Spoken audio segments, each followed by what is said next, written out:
Ever wonder why some people become so essential to others that their mere absence creates a sense of unease?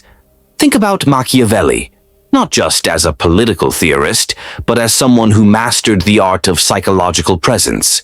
When he was exiled from Florence, the entire political landscape felt his absence. That wasn't coincidence, it was design. In today's world, true power isn't just about what you do, but about what happens when you're not there. The most influential people aren't just valuable when present, they're desperately missed when absent. They create a psychological anchor that stabilizes others. What if I told you this isn't some manipulative trick, but rather a skill that can transform your relationships, career, and social standing? The ability to become someone others genuinely depend on, not out of weakness, but because you provide something irreplaceable. Today, I'll reveal how to cultivate this rare quality. Not through intimidation or control, but by becoming a source of genuine stability in an increasingly chaotic world.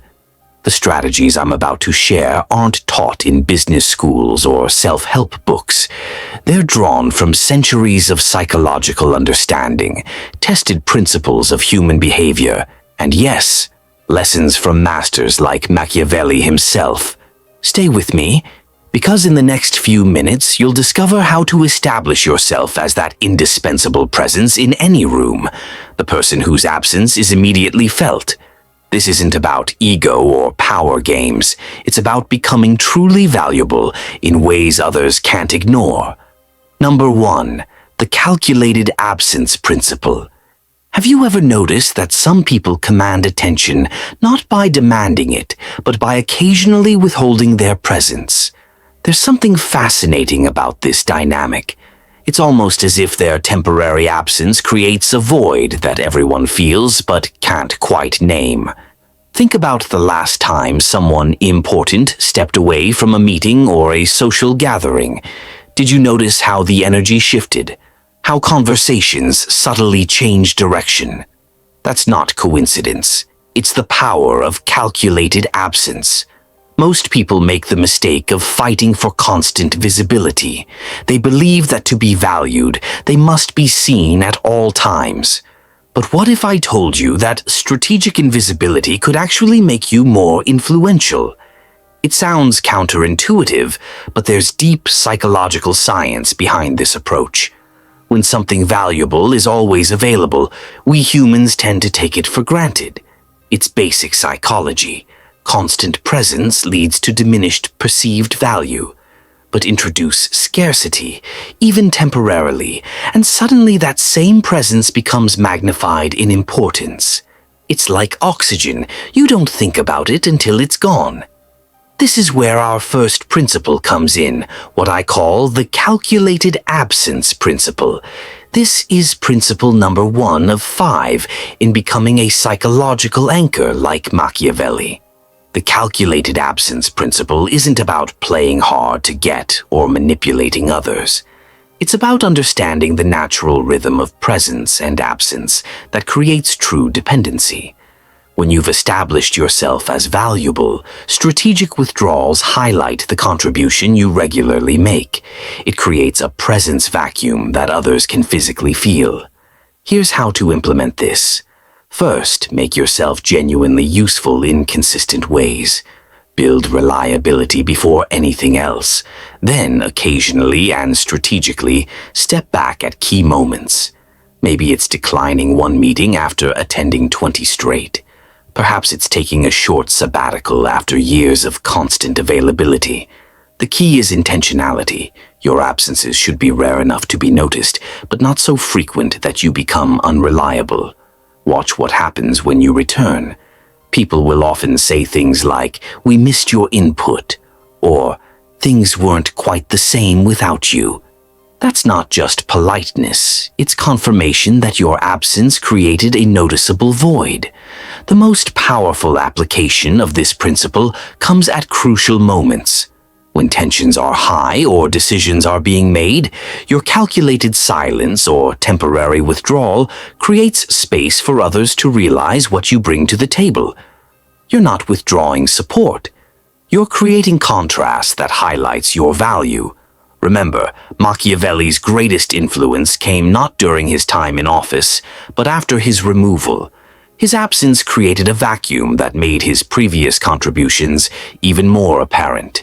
His writings gained power precisely because people had experienced life without his direct counsel. By mastering the calculated absence principle, you don't just gain attention. You create a psychological dependency where others begin to gauge situations based on whether you're present. That's not manipulation. It's becoming truly valuable in a way that cannot be ignored. Number 2, emotional weather stability. Have you ever met someone who remains perfectly calm during a crisis? The kind of person who doesn't just handle chaos, they seem completely untouched by it. There's something almost magnetic about these people. While everyone else is riding emotional roller coasters, they maintain a steady presence that draws others toward them, like moths to a flame. Think about it. In your own life, who do you turn to when things get chaotic? I bet it's not the person who mirrors your panic. Most of us live at the mercy of our emotional environments. When tensions rise in a meeting, our heartbeats quicken. When family members are stressed, we absorb that stress. When colleagues are anxious about deadlines, their anxiety becomes our own. It's almost as if we've surrendered control of our internal weather to external forces. But what if you could develop something different? What if you could maintain your own emotional climate regardless of the storms around you? This isn't about becoming emotionless. Quite the opposite. It's about developing such emotional sovereignty that you become a fixed point others can navigate by. This brings us to principle number 2 of 5 in becoming a psychological anchor. Emotional weather stability. Emotional weather stability is the ability to maintain consistent temperature regardless of external storms. It's what I call emotional climate control, creating your own internal atmosphere that remains stable even when chaos reigns around you. Here's what happens when you master this principle. People begin to orient themselves around your stability. In meetings, colleagues will unconsciously check your reactions before forming their own. During family crises, relatives will call you first, not because you have all the answers, but because your steady presence helps them think clearly. They don't just appreciate your calm, they come to require it for their own equilibrium. To develop this stability, start by becoming aware of your emotional triggers. What situations consistently knock you off balance? For some, it's criticism. For others, it's uncertainty. Identify these triggers and practice responding rather than reacting when they occur. The gap between stimulus and response is where your power lies. Next, develop physical anchors that help maintain your emotional baseline. This might be controlled breathing when tensions rise, or a specific posture that reminds you to remain centered. Your physical state and emotional state are intimately connected. Use this to your advantage. Perhaps most importantly, practice perspective shifting. When others are caught in emotional storms, they can only see what's directly in front of them. Develop the habit of mentally stepping back to see the bigger picture. This isn't about dismissing legitimate concerns. It's about placing them in a larger context that makes them more manageable. Remember, emotional stability isn't about suppressing feelings or becoming robotic. It's about processing emotions efficiently so they inform your actions without controlling them. When others are drowning in emotional chaos, you remain buoyant, not by ignoring the waves, but by mastering how to ride them. The most powerful psychological anchors throughout history, from Machiavelli to modern leaders, all share this quality. They create dependency not through manipulation, but through consistent emotional stability that others come to rely on. In a world of reactivity, steady presence becomes an increasingly rare and valued commodity. Number 3, the information junction strategy. Have you noticed how certain people always seem to know exactly what's going on? They're not necessarily the highest ranking or the most outspoken, but somehow they've become information hubs that everyone turns to. There's a specific moment that reveals this dynamic. It's when someone asks a question and multiple voices respond with, "Ask Sarah, she'll know." That moment represents a special kind of influence that few understand how to cultivate. Most people think information is valuable when hoarded. They believe keeping knowledge to themselves creates power through scarcity. It's an understandable instinct, but ultimately self-defeating. Imagine a river that never flows outward. It doesn't become more powerful, it becomes a stagnant pond. What if instead of hoarding information, you position yourself at the center of its flow? What if you became the natural intersection where vital information travels, not because you control it, but because you facilitate its movement in the most useful ways? This brings us to principle number 3 of 5 in becoming a psychological anchor, the information junction strategy. The information junction strategy isn't about becoming an encyclopedia of random facts. It's about curating knowledge that solves specific problems for others. It's becoming known as the person who consistently provides precisely the right insight at the perfect moment. This creates a pattern where turning to you becomes instinctive rather than calculated. Here's how to implement this strategy. First, identify the information streams most valuable in your environment. In a workplace, this might be understanding interdepartmental priorities. In a social circle, it might be community opportunities and connections. In a family, it might be scheduling and emotional needs. Don't try to master everything. Focus on information that creates genuine value. Next, develop systems for collecting and organizing this information efficiently. This could be relationship building with key people, creating personal databases, or simply developing the habit of asking the right questions consistently. The goal is to make information gathering automatic rather than burdensome. Most importantly, focus on distribution, not accumulation. Information gains value through movement. When someone needs specific knowledge, provide it clearly and completely without making them work for it. When you learn something that would benefit someone else, share it promptly without expectation of return. This seems counterintuitive, giving away your advantage, but it actually cements your position as the go-to resource. What happens when you master this principle is fascinating. People begin routing information through you even when they could share it directly. Did you tell Michael about the schedule change? No, I told Sarah. I figured she'd pass it along. This isn't laziness, it's recognition that you've become the most efficient information junction. Machiavelli understood this principle deeply. His political influence stemmed not just from his ideas, but from his position as an information nexus between competing factions. People depended on him because he consistently provided the right insights at the right moments. The psychological dependency this creates is powerful precisely because it's beneficial to everyone involved. You're not exploiting others, you're making their lives easier. They come to rely on you not out of weakness, but because you've made yourself genuinely useful in ways that cannot be easily replaced. By becoming an information junction, you don't just collect knowledge, you become indispensable to its flow.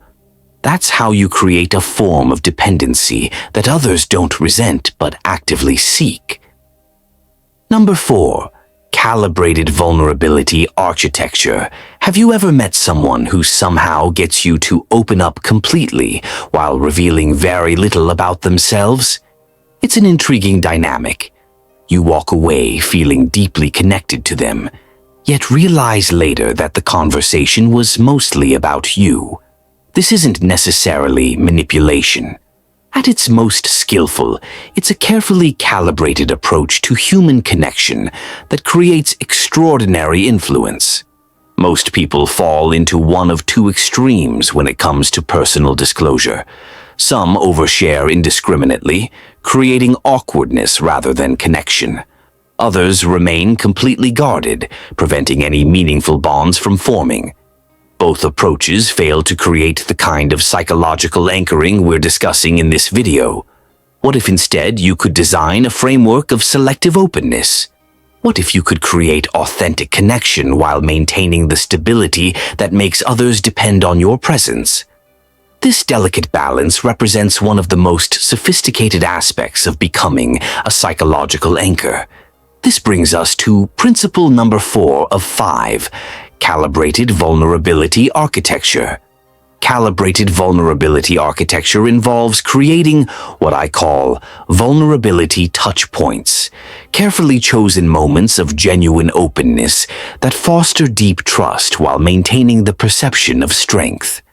It's not about being fake or calculating. It's about understanding that vulnerability, like any powerful tool, creates different effects depending on how it's used. Here's how to develop this skill. First, recognize that true strength isn't about appearing invulnerable. Paradoxically, appropriate vulnerability signals confidence. The key word is appropriate. Context and timing matter enormously. Start by becoming comfortable sharing selected personal challenges that you've already processed and overcome. This demonstrates both authenticity and resilience simultaneously. When someone shares their struggle with public speaking, responding with, "I used to freeze up completely during presentations until I developed a pre-speech ritual," creates connection while also positioning you as someone who solves problems. Next, practice the art of vulnerable questioning. This involves asking questions that invite others to open up while showing genuine interest without feeling compelled to match their disclosure level. The phrase, "That sounds challenging. How did you handle it?" creates space for others to share deeply while maintaining your position as the supportive listener. Perhaps most importantly, learn to distinguish between vulnerability that connects and vulnerability that burdens. Sharing doubts about a specific project can create authentic bonds.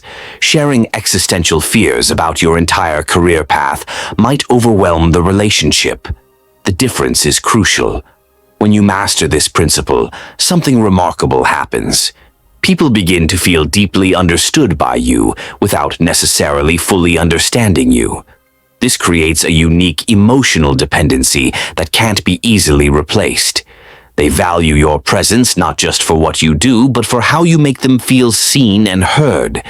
Machiavelli's genius wasn't just in his political strategy, but in his ability to make powerful people feel understood in specific ways that created dependency.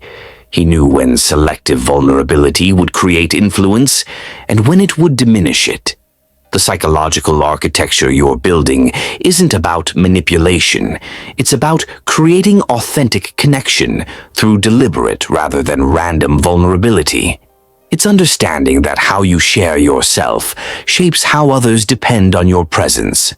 When mastered, this principle creates bonds that others actively seek to maintain rather than resist. Number 5, the shadow of competence method. Have you ever worked with someone so extraordinarily skilled that their abilities seemed to hover in the room even when they weren't directly involved? It's a fascinating phenomenon. These rare individuals cast what I call a shadow of competence that extends well beyond their physical presence. You can feel their influence even when they're not there.